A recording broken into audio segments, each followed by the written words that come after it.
Welcome back dear students. तो यहाँ पर हम कुछ इम्पोर्टेंट चीज़ें देखने वाले हैं।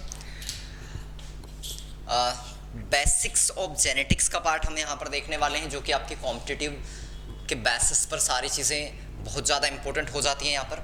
तो इस ध्यान रखना, ये जो आपका लेक्चर है इसमें एक एक चीज़ें आपको अच्छे से सारी करना है यहाँ पर कवर। क्या क्या आपसे पूछा जाता है उनके बारे में सारी चीज़ें ध्यान रखना है। जेनेटिक्स का मतलब क्या है, यानी कि आनुवांशिकी की हम बात कर रहे हैं। आनुवांशिकी क्या होता है, इसका मतलब हिंदी और इंग्लिश दोनों मीडियम वाले स्टूडेंट्स जो हैं अच्छे से इन चीज़ों को देखें। जेनेटिक्स का सिंपल सा मतलब क्या है, यानी कि कैरेक्टर का क्या होना, ट्रांसफ़र होना। एक जनरेशन से नेक्स्ट जनरेशन में कैरेक्टर का ट्रांसफ़र होना, यानी कि लक्षणों का क्या होना, एक जनरेशन से एक पीढ़ी से दूसरी पीढ़ी में जाना। तो ध्यान रखना है, ट्रांसफ़र ऑफ कैरेक्टर, इसमें दो चीज़ें आती है। पहले बेसिक चीज़ें ध्यान दें कि जेनेटिक्स के अंदर दो चीज़ें आती हैं। क्या क्या आती है, एक आता है हेरेडिटी, एक आता है हेरेडिटी और एक आता है वेरिएशंस। एक आता है हेरेडिटी और एक आता है वेरिएशंस। हेरेडिटी का मतलब क्या होता है, वंशागति। हेरेडिटी का मतलब क्या है, वंशागति। और वेरिएशंस का मतलब क्या है, विभिन्नताएं। तो एक्चुअल में अगर हम बात करते हैं आनुवांशिकी की, जेनेटिक्स की, तो it is the branch of biology in which we deals with the study of heredity and variation, यानी कि जीव विज्ञान की वह शाखा जिसमें हम वंशागति और विभिन्नताओं का अध्ययन करते हैं, उसको हम क्या कहते हैं, जेनेटिक्स कहते हैं। ध्यान रखना है, क्लियर। जेनेटिक्स के फादर कौन है, father of genetics is Gregor John Mendel. तो मेंडल साहब थे, ध्यान रखना है। मेंडल जो है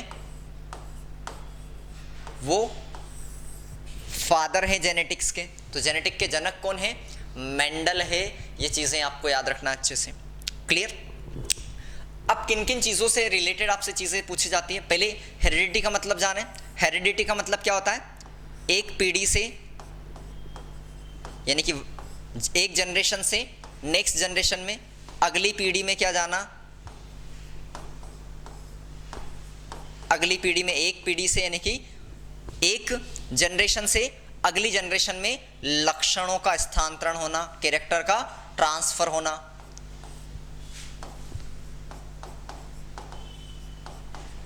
तो एक पीढ़ी से दूसरी पीढ़ी में लक्षणों का स्थानांतरण होना, कैरेक्टर का ट्रांसफर होना क्या कहलाता है, अच्छे से याद रखना। इसको हम कहते हैं जेनेटिक्स, यानी कि, या फिर हम ये कहते हैं, इसको कहते हैं हेरिडिटी, यानी कि वंशागति। हेरिडिटी को एक और हम कहते हैं इनहेरिटेंस। इसी का वर्ड इंग्लिश में एक और होता है इनहेरिटेंस। इनहेरिटेंस का मतलब ही क्या होता है, लक्षणों का ट्रांसफर होना एक जनरेशन से नेक्स्ट जनरेशन में, अच्छे से याद रखना है।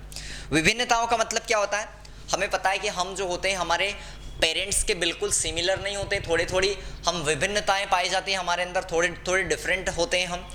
हमें पता है कि दुनिया में किसी का भी डीएनए समान नहीं होता है, चाहे वो पेरेंट्स का ही क्यों ना हो। पेरेंट्स में भी हालांकि सिमिलरिटीज होती है, पर फिर भी थोड़ा सा डिफरेंस पाया जाता है, क्लियर।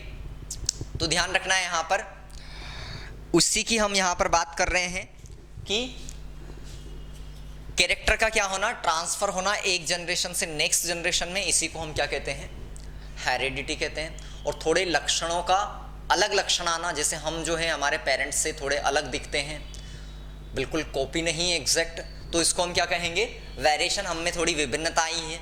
अब आपसे पूछा जाता है कि विभिन्नता का कारण क्या होता है, यानी कि विभिन्नता जो आती है, यानी कि वेरिएशंस जो आते हैं, इसका कारण क्या होता है। तो पहले इसको ध्यान रखना है, विभिन्नताओं का कारण क्या होता है, सेक्सुअल रिप्रोडक्शन। क्या होता है, सेक्सुअल रिप्रोडक्शन, यानी कि लैंगिक प्रजनन।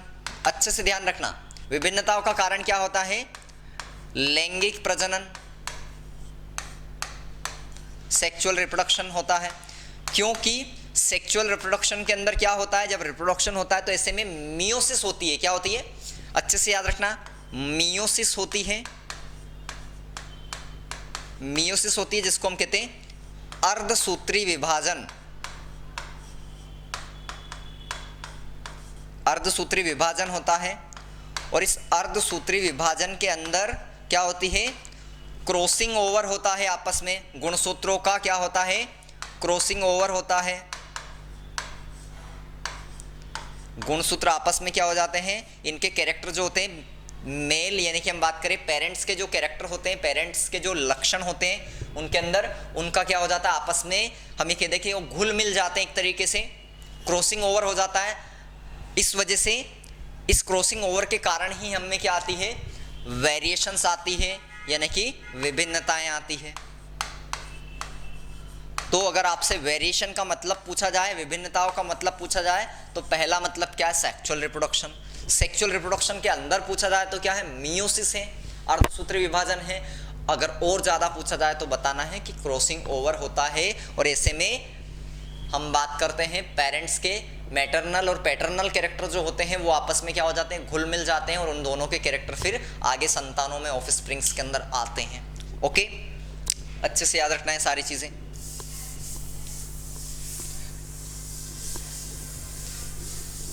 ठीक, आपको पता है कि मेंडल साहब जो थे, आपसे क्वेश्चन यही पूछे जाते हैं क्योंकि एग्ज़ाम में इतना ही लेवल है आपका, 9th बेस्ड सिलेबस पर बेस्ड आपके एग्ज़ाम में, ध्यान रखना। तो ऐसे में लेवल यही रहने वाला है, इस वजह से इस पे इस हिसाब के क्वेश्चन देखना है। आपको पता है कि मेंडल जो थे उन्होंने किस पर काम किया था, मटर के पौधे पर काम किया था। मटर का पौधा यानी कि पी प्लांट पर काम किया था मेंडल ने। ठीक, पी प्लांट जो था, इसको पहले तो इसका बॉटनिकल नेम याद रखना, क्या कहा जाता है, पाइजम सेटाइवम। क्या कहते हैं इसको, पाइजम सेटाइवम कहते हैं इसको, ये अच्छे से ध्यान रखना है। क्लियर, तो पाइजम सेटाइवम के प्लांट पर उन्होंने काम किया था। पाइजम सेटाइवम के प्लांट पर जब वो काम कर रहे थे तो उन्होंने क्या देखा, यानी कि पहले तो आपको बेसिक चीज़ें आपसे इनसे रिलेटेड पूछी जाती हैं कि बताइए मटर के पौधे पर काम क्यों किया, उन्होंने क्यों ज़्यादा बेटर उनको मटर का पौधा लगा, इससे रिलेटेड थोड़ी सी जानकारी ज़रूर आप लिखें। हालांकि आपको ये पहले से आप पढ़ते आ रहे हैं तो आपको ऑलरेडी सारी चीज़ें पता हैं, पर फिर भी इम्पोर्टेंट चीज़ क्या थी, इसके अंदर क्या हो सकता था, आसानी से हम ये कह सकते हैं कि सेल्फ पोलिनेशन हो सकता था। सेल्फ पोलिनेशन हो सकता था, पहली चीज़। स्वपरागण जिसे हम कहते हैं, सेल्फ पोलिनेशन का मतलब क्या है, स्वपरागण। स्वपरागण हो सकता था। दूसरा, इसको क्या किया जा सकता है, क्रॉस पोलिनेशन भी करवाया जा सकता था, यानी कि पर परागण भी इसके अंदर संभव था।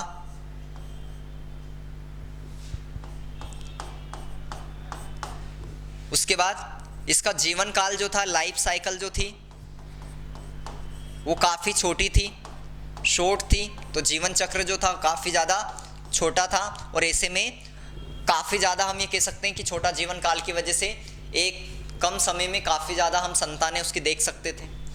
तो इस वजह से आपको पता है ना, मटर का पौधा कितने, लगभग 3 से 4 महीने का उसका जीवन काल होता है। क्लियर। उसके बाद में और क्या, बाइसेक्चुअल होता है।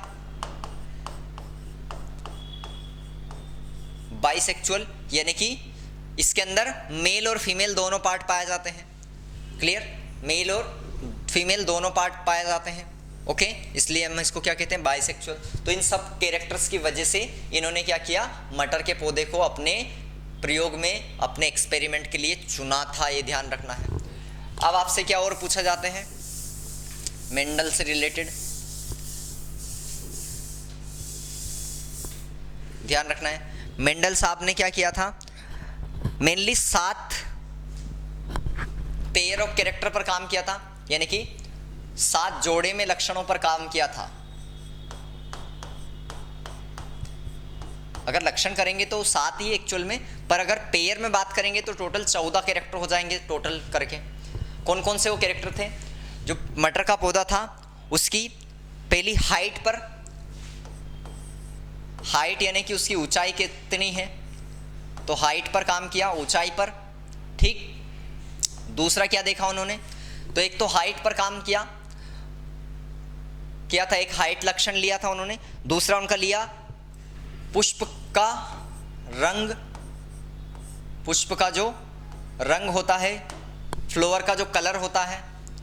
अगली चीज़ क्या ली, जो फ्लावर होता है उसकी ही पोजीशन ली, यानी कि पुष्प की स्थिति, उसकी लोकेशन देखी कि कैसा है जो फ्लावर है, उनकी भी हम बात करेंगे कि कैसे कैसे कैरेक्टर लिए थे।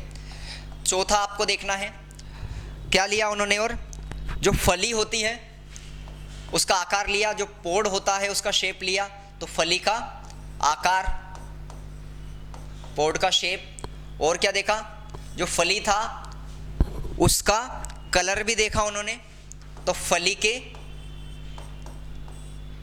रंग पर, कलर पर भी काम किया उन्होंने, एक उसको उस पर प्रयोग किया। छठी चीज आपको ये सातों कैरेक्टर याद रखना है, सातों से आपके क्वेश्चन पूछे जाते हैं। एक आपका है सीड का शेप, यानी कि बीज का आकार, बीज के आकार पर काम किया था, और एक बीज के ही, एक तो आकार हो गया, एक उसका क्या हो जाएगा, रंग हो जाएगा, कलर हो जाएगा। क्लियर। तो ये टोटल 7 लक्षण लिए थे उन्होंने, इन 7 कैरेक्टर्स पर उन्होंने काम किया था। अच्छे से इन सातों कैरेक्टर को याद रखना है। हाइट हुई प्लांट की, यानी कि उसकी ऊंचाई कैसी है, ऊंचाई में कैसा हो सकता है, या तो टोल हो सकता है या डॉफ हो सकता है, तो टोल हो सकता है या फिर डॉफ हो सकता है, यानी कि या तो लंबा हो सकता है या फिर बोना हो सकता है। तो अगर लंबा है तो कैपिटल टी और बोना है तो स्मॉल टी। पुष्प का रंग देखा उन्होंने, फ्लावर का कलर देखा, फ्लावर का कलर 2 चीजें देखी। डोमिनेंट कलर कौन सा था, वायलेट, वायलेट कलर जो था वो डोमिनेंट था। वायलेट मतलब हमारा बैंगनी जो होता है। और वायलेट के बाद में कौन सा, अगर डोमिनेंट कलर है जो हमें कह सकते हैं कि एक रिप्रेस, एक जगह पर जाकर एक जनरेशन में क्या करता है, रिप्रेजेंट करता है, डोमिनेंट करता है, प्रदर्शित होता है, तो उसकी जगह क्या लिया, वायलेट लिया, बैंगनी लिया। और ऐसे वाइट जो डोमिनेंट नहीं है, रिसेसिव है, उसको क्या लिया, वाइट कलर लिया, यानी कि वाइट कलर लिया था। ध्यान रखना है अच्छे से आपको। वहीं पुष्प की स्थिति की अगर हम बात करें तो 2 तरीके के पुष्प की स्थिति देखी। एक तो उन्होंने देखा कि पुष्प कहाँ पर लगा हुआ है, एक्सिस पर लगा हुआ है, एक्सिस पर, यानी कि ये एक्सिस हो गया। और टर्मिनल, टर्मिनल का मतलब होता है ये आखिरी हिस्से पर। तो 2 चीजें देखी, एक तो एक्सियल यानी कि अक्ष पर लगा हुआ है, एक्सियल मतलब अक्ष, और एक टर्मिनल यानी कि आखिरी हिस्से पर। तो 2 चीजें देखी, एक्सियल मतलब कहीं पर भी एक्सिस पर बीच में लगा हुआ है, और टर्मिनल यानी कि आपके आखिरी हिस्से पर लगा हुआ है। तो ये चीजें इन्होंने देखी। और क्या देखा, याद रखना इन सभी चीजों को। अगली चीज उन्होंने क्या बात करी, फली का आकार की बात करी, यानी कि पोड के शेप की बात करी। तो ये 2 तरीके के हो सकते थे, या तो इन्फ्लेटेड हो सकती है या फिर कॉन्स्ट्रिक्टेड हो सकती है। फली क्या हो सकती है, फली का आकार जो होता है इन्फ्लेटेड मतलब क्या होता है, फूली हुई, यानी कि फूली हुई होना, पूरी तरीके से भरी हुई फली। या फिर कॉन्स्ट्रिक्टेड हो सकती है, जो कि हम ये कह सके पिचकी हुई, बिल्कुल कॉन्स्ट्रिक्टेड। ये फली है, मान लो ये फली है तो उसको फूली हुई कहेंगे, और ये इस तरीके की है, ये बेचारी मुरझाई हुई, तो इसको कॉन्स्ट्रिक्टेड कहेंगे। क्लियर। तो एक फूली हुई और एक तरीके से पूरी तरीके से फूली हुई ना होना। तो 2 तरीके के यहाँ पर उन्होंने फली की बात करी, आकार, फली के आकार की। फली का कलर कौन कौन सा लिया उन्होंने, इस पर भी ध्यान रखना है। फली के कलर की अगर हम बात करेंगे, पोड के कलर की, तो ग्रीन कलर को डोमिनेंट माना और येलो कलर को उन्होंने क्या माना, रिसेसिव माना। ग्रीन कलर जो था हरा रंग, और येलो कलर यानी कि पीला रंग। तो हरा रंग जो था उसको डोमिनेंट माना उन्होंने, और येलो को उन्होंने क्या माना, पीले रंग को उन्होंने रिसेसिव माना। ये अच्छे से याद रखना है। बीज का आकार जो था, ये डायरेक्ट क्वेश्चन पूछे जाते हैं कि बताइए इसमें कौन सा कैरेक्टर लिया गया था। इस वजह से मैं आपको अच्छे से ये टेबल याद रखना है आपको। बीज का आकार जो था, सीड का जो शेप था, उसमें क्या लिया गया, या तो राउंड या फिर रिंकल। बीज का आकार कैसा लिया गया, या तो राउंड, राउंड मतलब गोल आकार का, गोलाकार जिसे हम कहते हैं, और रिंकल यानी कि थोड़ा मुरझाया हुआ बीज, रिंकल जिसे हम कहते हैं, जिसमें झुर्रियां वाला हो। क्लियर। तो रिंकल यानी कि गोल आकार का, रिंग, और राउंड यानी कि गोल आकार का, रिंकल यानी कि थोड़ा मुरझाया हुआ जिसमें झुर्रियां वाला हो। बीज का रंग कौन सा लिया, सीड का कलर, तो येलो कलर को उन्होंने डोमिनेंट लिया, येलो को, पीले रंग को डोमिनेंट, और ग्रीन कलर को क्या माना, रिसेसिव माना। यहां पर याद रख लेना अच्छे से, क्वेश्चन यही आपसे पूछे जाते हैं एग्जाम में। ओके, अब यहां पर देखो ध्यान रखने वाली चीजें बहुत सारी आप देखेंगे यहां पर, तो आपको क्या दिख रहा है, बीज का रंग जो है येलो और ग्रीन है, पर डोमिनेंट का ध्यान रखना, जब फली का कलर देखेंगे तो भी ग्रीन और येलो ही दिखाई दे रहा है, पर उल्टा है, यहाँ पर बीज के रंग में येलो डोमिनेंट है और ग्रीन कैसा, रिसेसिव है, जबकि फली के कलर की अगर हम बात करें, पोड के कलर की, तो उसमें क्या है, ग्रीन कलर जो है वो डोमिनेंट है और येलो कलर जो है वो रिसेसिव है। तो ये अच्छे से फोकस करना है आप लोगों को यहाँ पर। ओके, ये टेबल अच्छे से नोट कर लेना और याद रखना कि हाइट में क्या था, पुष्प की स्थिति किस प्रकार से ली थी, पुष्प का रंग में कौन डोमिनेंट था, कौन रिसेसिव था, ये अच्छे से नोट करके रखना, यहां से क्वेश्चन पूछा जाता है। क्लियर, बिल्कुल ध्यान ही रखना है आपको, बिल्कुल भी मिस नहीं करना ये वाला पार्ट। ओके, अगले पार्ट पर हम आते हैं। आपको बेसिक चीजें और थोड़ी सी जानना इसके बारे में।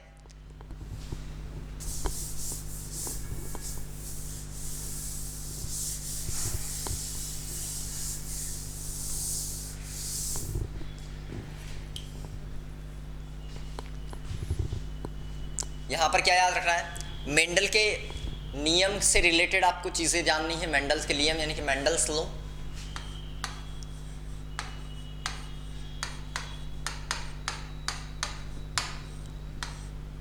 मेंडल्स के नियम जो थे, पहले नियम की अगर हम बात करते हैं तो लॉ ऑफ डोमिनेंस,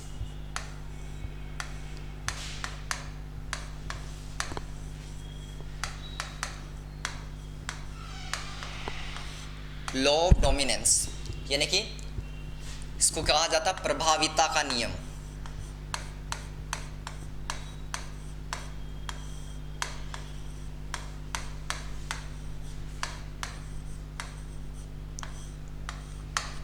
क्या कहा था इन्होंने लॉ ऑफ डोमिनेंस में, मेंडल ने, इन्होंने कहा कि कोई सी भी अगर हम बात करते हैं तो जब किसी भी पेरेंट की हम बात करते हैं, यानी कि पेरेंट जो होते हैं उनसे जब नई संतानें आएंगी, संतानें बनेंगी, यानी कि कोई भी जीन्स की हम बात करें या पेरेंट्स की बात करें, जब आपस में जीन के बीच में क्रॉस हम करवाते हैं या फिर पेरेंट्स में अगर हम ये कह सकते हैं कि उनका रिप्रोडक्शन होता है, सेक्सुअल कांटेक्ट अगर होता है, उसके बाद में रिप्रोडक्शन की अगर हम सेक्सुअल रिप्रोडक्शन की हम बात कर रहे हैं, तो उसके अंदर क्या होगा, हमेशा ये माना जाता है कि उसमें कुछ ऐसे जीन होते हैं जो हमेशा प्रभावी होते हैं, यानी कि पहली पीढ़ी के अंदर ही दिखाई देते हैं, पहली पीढ़ी में जो दिखते हैं उनको प्रभावी कहा जाता है, जबकि कुछ जीन ऐसे जो होते हैं जो छुप जाते हैं पहली पीढ़ी में, उनको हम क्या कहते हैं, उनको रिसेसिव कहा जाता है, अप्रभावी जीन कहा जाता है। तो कुछ ऐसे होते हैं जो पहली पीढ़ी में ही केवल दिखते हैं, उनको प्रभावी कहते हैं, जो नहीं दिखते उनको अप्रभावी कहते हैं, और अप्रभावी जीन जो होते हैं वो भी आखिरी में सेकंड जनरेशन में आके थोड़े दिखने लग जाते हैं। तो ये मेंडल का पहला नियम था एक तरीके से, लॉ ऑफ डोमिनेंस जो था। लॉ ऑफ डोमिनेंस को उन्होंने मोनोहाइब्रिड क्रॉस द्वारा बताया था। मोनोहाइब्रिड क्रॉस यानी कि ध्यान रखना है, मोनोहाइब्रिड क्रॉस,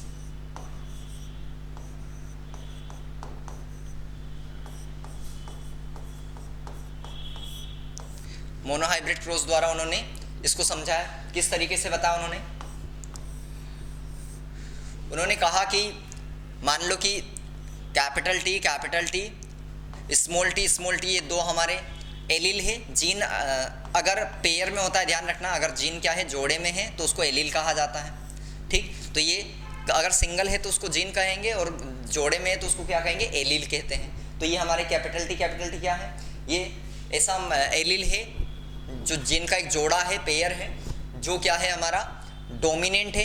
एक तरीके से हाइट को हम ले रहे हैं तो हाइट कैसी है, ये मतलब हाइट जो है वो काफ़ी ज़्यादा हम ये कह सकते हैं कि ऊंची है।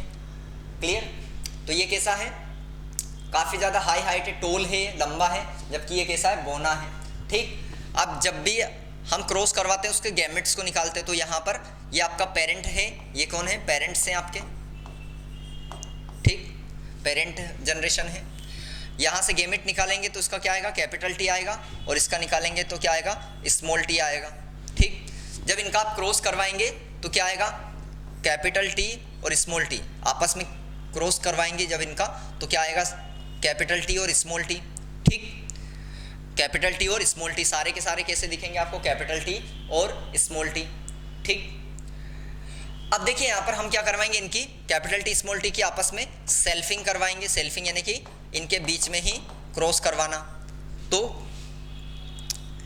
एक आपने ले लिया कैपिटल टी स्मॉल टी, ठीक, और ये इधर लेके लिया कैपिटल टी स्मॉल टी, ठीक। अब क्रॉस करवा के देखिए, क्रॉस करवाएंगे तो क्या आएगा, कैपिटल टी, उसके बाद क्या आएगा, कैपिटल टी स्मॉल टी, उसके बाद क्या आएगा, कैपिटल टी स्मॉल टी और स्मॉल टी, ये आपको देखने को मिलेगा। तो पहली जनरेशन में, F1 जनरेशन में सारे के सारे कैसे दिख रहे थे आपको, डोमिनेंट दिख रहे थे, प्रभावी दिख रहे थे, क्लियर।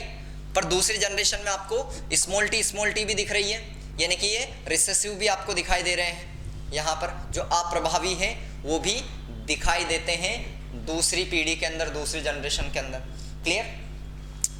यहाँ पर आपसे पूछा जाता है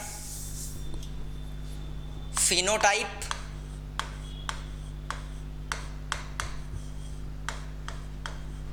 रेशियो अगर पूछा जाता है तो बाहर से देखने पर ये चार जो दिखाई दे रहे हैं, इनमें तीन आपको लंबे दिखाई दे रहे हैं, कैपिटल टी वाले ये, तो तीन कैसे हैं, लंबे हैं, और एक जो है वो छोटा है। तो फिनोटाइपिक रेशियो क्या आता है, 3:1, यानी कि तीन कैसे हैं, लंबे हैं, टोल हैं, जबकि एक जो है वो बोना है। अगर जीनोटाइपिक रेशियो पूछा जाए, जीनोटाइप का अनुपात,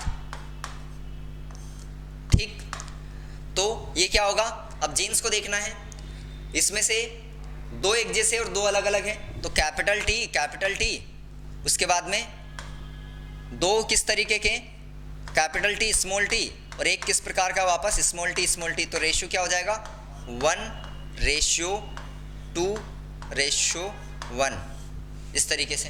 तो यहाँ पर जीनोटाइपिक रेशियो पूछा जाए तो क्या हो जाएगा, 1:2:1, यानी कि 1:2 और 1, इस तरीके से आपका जीनोटाइपिक रेशियो हो जाएगा, क्लियर।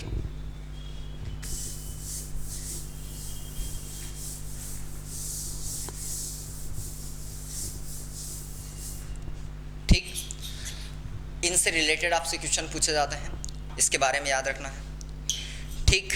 जो मेंडल का दूसरा नियम था, लॉ ऑफ इंडिपेंडेंट एसर्टमेंट,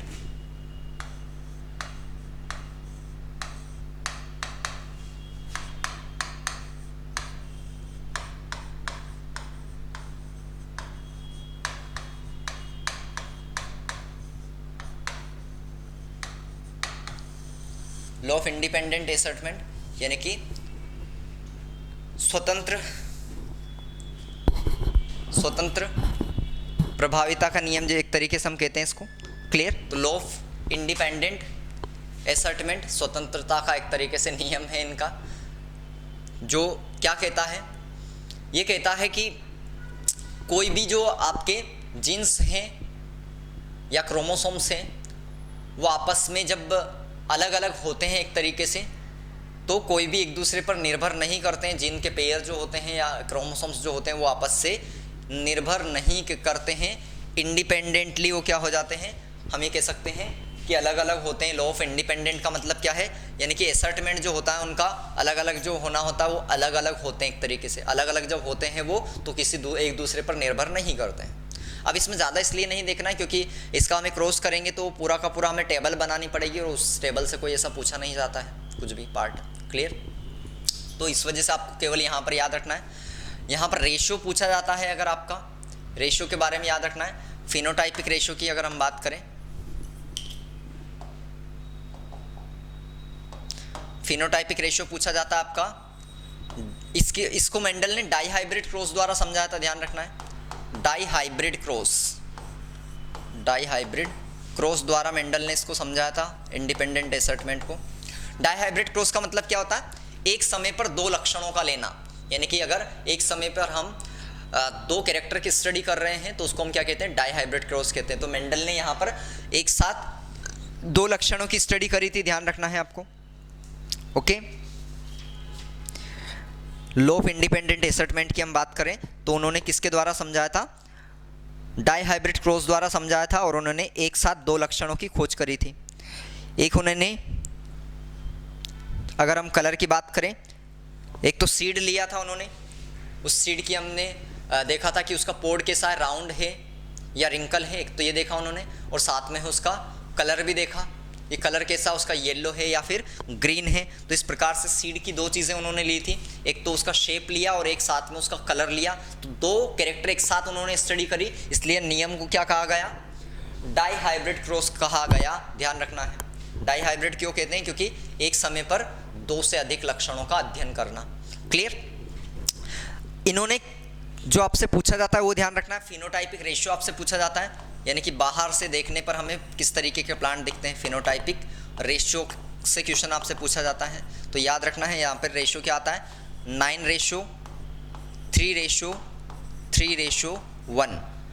यहाँ पर क्रॉस हम करते हैं तो ये आपका 16 जो स्क्वायर होते हैं टेबल के, उसके अंदर आपके सारे के सारे रेशियो आपको देखने को मिल जाएंगे, पर करने की कुछ ज़रूरत नहीं, क्योंकि वहाँ से कोई ऐसा क्वेश्चन आता नहीं है। केवल आपसे डायरेक्टली क्या पूछा जाता है?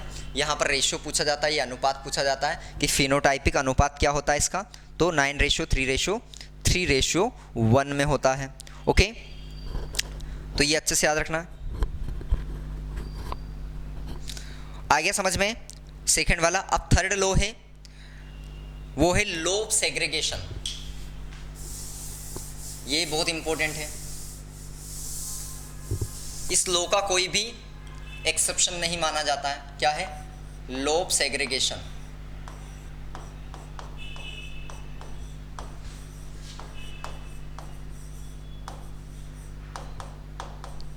लॉ ऑफ सेग्रीगेशन यानी कि पृथक्करण का नियम।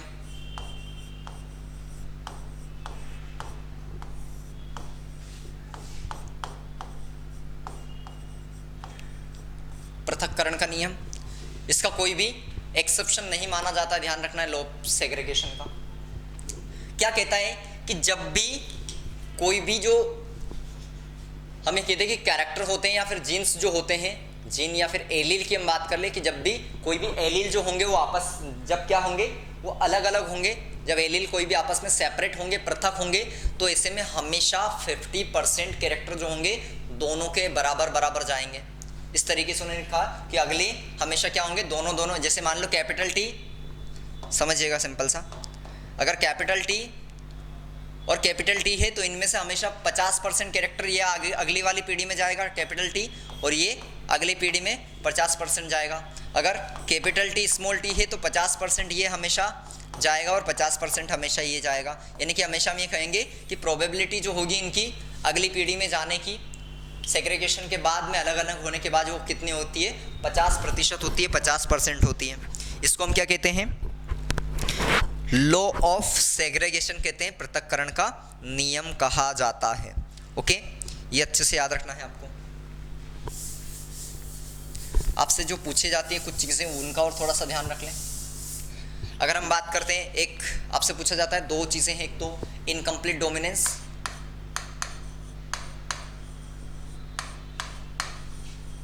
Incomplete dominance.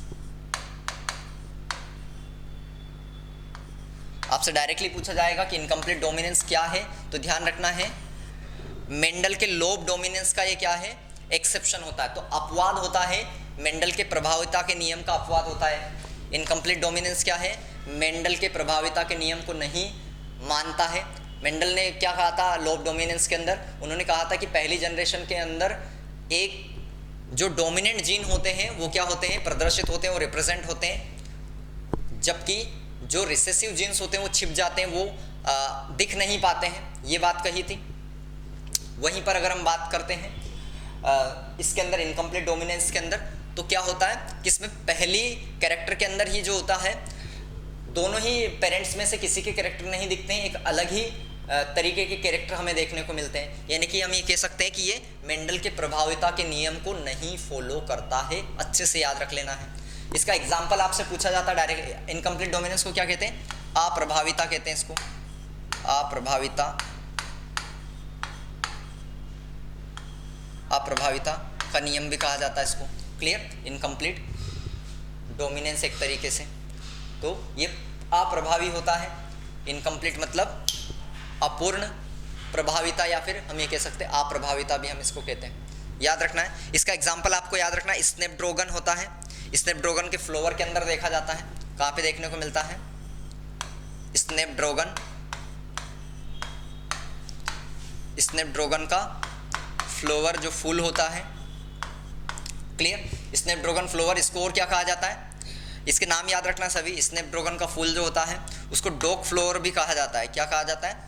डॉग फ्लोवर भी कहते हैं, या फिर हम एंटीराइनम स्पेसीज भी कहा जाता है। एंटीराइनियम स्पेसीज भी कहा जाता है। क्लियर? तो ये एग्जाम्पल, इसका उदाहरण याद रखना है। इसमें कुछ चीज़ें आपको ध्यान रखना है। इसमें क्या किया जाता है? जब रेड और वाइट फ्लोवर को जब आपस में क्रॉस करवाया जाता है, जब क्या किया जाता है? रेड और वाइट फ्लोवर यानी कि लाल और सफ़ेद फ्लोवर को आपस में पहली जनरेशन में जब क्रॉस करवाया जाता है तो बनने वाला जो फ्लोवर बनता है वो कौन सा बनता है? पिंक कलर का बनता है। जबकि बनना क्या चाहिए था? एक जो भी डोमिनेंट था, रेड डोमिनेंट था, तो रेड यहाँ पर बनना चाहिए था, पर बनता कौन है? पहली जनरेशन में पिंक कलर बनता है। फिर हालांकि बाद में जो होते हैं वो अलग अलग तरीके से, यानी कि अगर आप बाद में देखेंगे थोड़ा सा क्रॉस यहाँ पर आप देख सकते हैं चाहे तो। यानी कि स्टार्टिंग में क्या होता है? रेड फ्लोवर जो होता है आपका कैपिटल आर हम लेते हैं इसको, और जो वाइट है उसको स्मॉल आर हम लेते हैं। तो यहाँ से बनने वाला जो फ्लोवर होता है वो क्या होता है? कैपिटल आर स्मॉल आर होता है। यानी कि पहली जनरेशन में कौन बनता है? पिंक फ्लोवर बनता है। जब इसकी हम क्या करवाते हैं? इसके आपस में क्रॉस जब करवाएंगे कैपिटल आर स्मॉल आर से कैपिटल आर स्मॉल आर का, तो बनने वाला क्या होगा? कैपिटल आर, उसके बाद में capital R small R, capital R small R और स्मॉल आर। यानी कि एक फ्लोवर तो आपका रेड कलर का बना है, लाल कलर का। एक जो बना है आपका ये वाला, ये कैसा बना है? ये दोनों जो बने ये पिंक कलर के बने हैं, कैपिटल आर स्मॉल आर वाले। और ये एक बना है, ये कैसा बना है? वाइट कलर का बना है। अब आपसे यहाँ पर रेशियो याद रखना है कि यहाँ पर दोनों फिनोटाइपिक और जीनोटाइपिक रेशियो जो होते हैं, फिनोटाइपिक और जीनोटाइपिक अनुपात जो दोनों होते हैं वो कैसे होते हैं? 1:2:1 होते हैं। तो 1:2:1 में फिनोटाइपिक रेशियो भी होता है और जीनोटाइपिक रेशियो भी होता है। दोनों का अच्छे से याद रखना है। क्लियर? तो इसमें लोब इनकम्प्लीट डोमिनेंस में क्या होता है? फिनोटाइपिक और जीनोटाइपिक रेशियो दोनों ही एक समान होते हैं।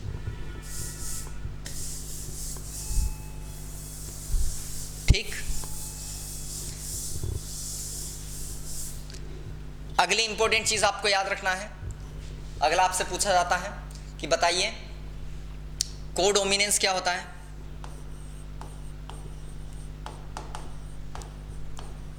कोडोमिनेंस जो होता है इसके अंदर क्या होता है? अब ध्यान रखना, ये भी हमारे क्या है? लॉ ऑफ डोमिनेंस का एक्सेप्शन है। लॉ ऑफ डोमिनेंस का एक्सेप्शन होता है, याद रखना है। तो ये भी एक्सेप्शन होता है लॉ ऑफ डोमिनेंस का। अपवाद होता है प्रभाविता के नियम का। और इसमें भी क्या होता है? इसमें थोड़ी क्या होते हैं, जब जनरेशन में आपस में हम ये कह सकते हैं कि जब क्रॉस करवाया जाता है, दो जीन्स आपस में क्रॉस करते हैं, तो ऐसे में पहली जो जनरेशन होती है F1 पीढ़ी जो होती है, F1 जनरेशन होती है, उसमें दोनों के कैरेक्टर देखने को मिलते हैं, थोड़े थोड़े मिले हुए देखे। लॉ ऑफ डोमिनेंस क्या कहेगा कि एक जनरेशन में केवल एक पेरेंट के, पहली वाली जनरेशन में केवल जो प्रभावी जनक है उसके ही कैरेक्टर देखने को मिलते हैं, परंतु ऐसा यहाँ पर नहीं होता। यहाँ पर दोनों के ही कैरेक्टर देखने को मिलते हैं। जब पहली जनरेशन में क्रॉस होता है तो F1 जनरेशन में दोनों के कैरेक्टर देखने को मिलते हैं। इस वजह से ये भी क्या है? इसका अपवाद है, ध्यान रखना है।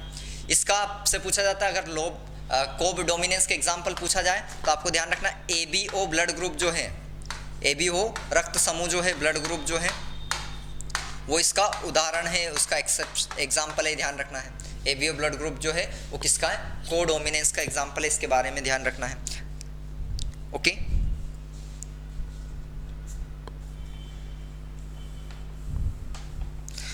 अगली इंपॉर्टेंट चीज याद रखना है, लिंकेज।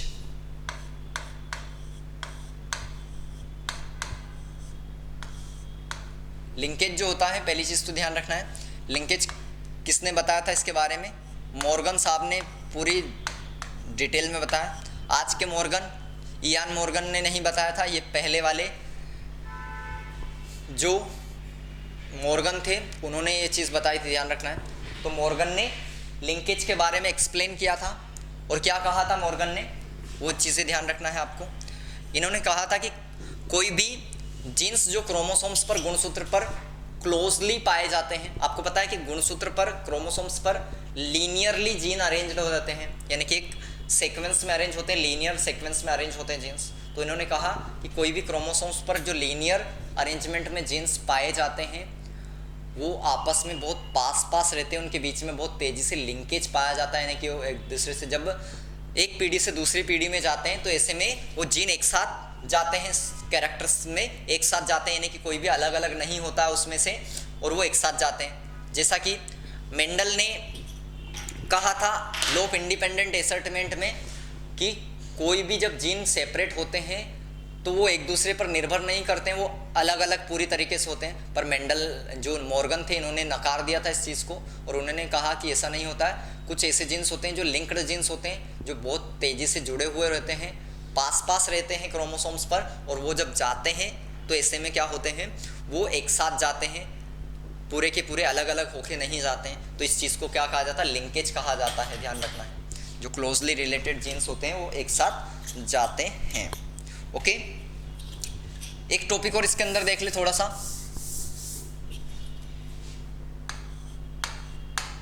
सेक्स डिटर्मिनेशन की हम बात करते हैं। अगर मेल के अंदर हम सेक्स डिटर्मिनेशन की बात करें, ह्यूमन के अंदर हम बात करते हैं, क्लियर, लिंग निर्धारण की हम बात कर रहे हैं यहाँ पर। तो अगर आपको पता है कि मेल के अंदर और फीमेल के अंदर क्रोमोसोम्स कितने होते हैं, हम ह्यूमन की बात कर रहे हैं, मेल और फीमेल में गुणसूत्र कितने होते हैं, 46 होते हैं, 46 होते हैं। इसको हम क्या कहते हैं, द्विगुणित कहते हैं, डिप्लॉइड कहते हैं। डिप्लॉइड कोशिका के अंदर कितने होते हैं गुणसूत्र, 46 होते हैं, 46 गुणसूत्र होते हैं, ध्यान रखना है। इन 46 गुणसूत्र में से जो आपका हम ये कहेंगे कि 44 गुणसूत्र होते हैं वो एक जैसे होते हैं, दोनों के अंदर 44 जो होते हैं वो एक जैसे होते हैं। इनको क्या कहा जाता है, ऑटोसोम कहते हैं, अच्छे से याद रखना है। 44 को एक साथ क्या कहा जाता है, ऑटोसोम कहा जाता है, ठीक। दोनों में एक जैसे, पेयर में पूछे, अगर जोड़ी में पूछे जाए तो 22 जोड़ी गुणसूत्र जो होते हैं वो एक समान होते हैं। और अगर इस तरीके से पूछे तो आपको ध्यान रखना है कि आपके कितने क्रोमोसोम्स जो होते हैं, लगभग 44 क्रोमोसोम ऑटोसोम्स होते हैं, एक जैसे होते हैं। इसमें भी फीमेल में भी सेम आपका हो गया, 44 जो होंगे वो ऑटोसोम्स होते हैं। तो यानी कि यहाँ पर अगर हम बात करते हैं तो 44 प्लस XY जो है ये मेल के अंदर देखने को मिलता है, 44 प्लस XX जो है ये फीमेल के अंदर देखने को मिलता है, क्लियर, ध्यान रखना है। यानी कि यहाँ पर XX होता है, सेक्स क्रोमोसोम XX होते हैं, और यहाँ पर सेक्स क्रोमोसोम XY होता है। अब यहाँ पर ये जो सेक्स क्रोमोसोम होते हैं 45 और 46, इनको क्या कहा जाता है, एलोसोम कहते हैं, ध्यान रखना। सेक्स क्रोमोसोम को क्या कहा जाता है, एलोसोम कहा जाता है, ये ध्यान रखना है अच्छे से। आपसे पूछा जाता है कि लिंग निर्धारण किस पर निर्भर करता है, फीमेल पर निर्भर करता है या मेल पर निर्भर करता है। आप देखो यहाँ पर फीमेल के पास तो बेचारी के पास XX जो है वो एक समान है, क्लियर, दोनों एक समान है। अगर दोनों बार कोई सा भी क्रोमोसोम आ जाए उसको कोई फर्क नहीं पड़ता, एक समान ही बच्चे का निर्माण होगा। पर यहाँ पर फीमेल के पास क्या होता है, X और Y होता है, यानी कि अगर X जाएगा यहाँ से और X इधर से आया है तो ऐसे में लड़की बनेगी, जो नई संतान बनेगी वो लड़की बनेगी, और Y आया इधर से और इधर से तो X ही आना है, तो ऐसे में लड़का बनेगा। तो लिंग निर्धारण पूरी तरीके से किस पर निर्भर करता है, मेन पर निर्भर करता है, आदमी पर निर्भर करता है, ये ध्यान रख लेना अच्छे से। ओके, तो ये हमने जेनेटिक्स का जो इम्पोर्टेंट पार्ट था आपका, जिस एग्जाम में आता है, वो हमने यहाँ पर कवर किया है। मिलते हैं नेक्स्ट लेक्चर में। ओके।